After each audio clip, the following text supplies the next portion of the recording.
One, if we talk about kind of the term perinatal mental health first, because it can mean different things depending on, who you are and where you're from.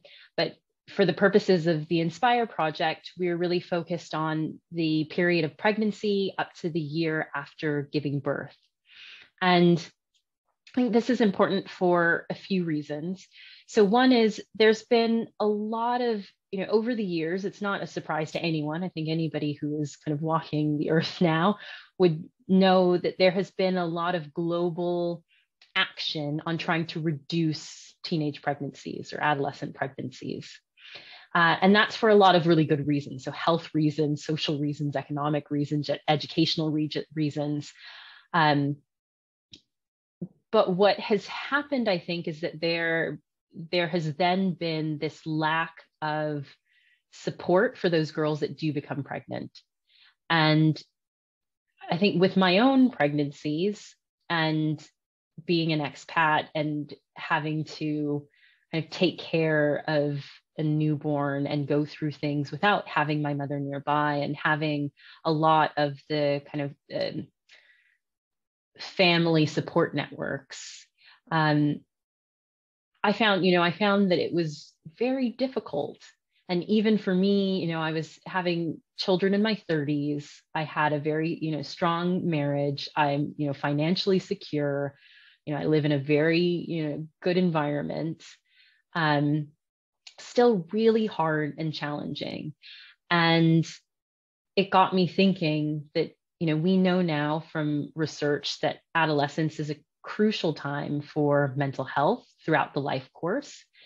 And so if we have young people that are already vulnerable, and then we're also introducing pregnancy, which for women is also a time for all women where they become more vulnerable to mental health problems, these things together can really cause lots of issues and have the potential to have an even more heightened vulnerability to mental health issues. And we know that from some of the research that has been conducted where, 1 in 3 or 1 in 2 adolescent mothers has experienced a mental health problem during pregnancy or the year after birth. But there is very little that's specifically done focused on adolescents. So there are mental health interventions for kind of adult mothers, and some of those, women who participate in those interventions might also be adolescents, but they don't necessarily take into consideration the unique experience of a young person's pregnancy and all of the other things that are going on in their lives. And so that really, I think, struck me. And also, I think the fact that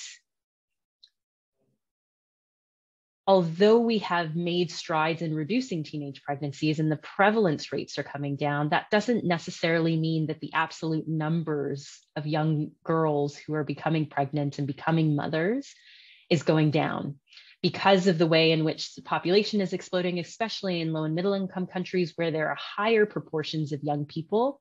Even a reduction in the prevalence still means that either, there is a flatlining of the absolute number of births, or in some cases, even still an uptick in the number.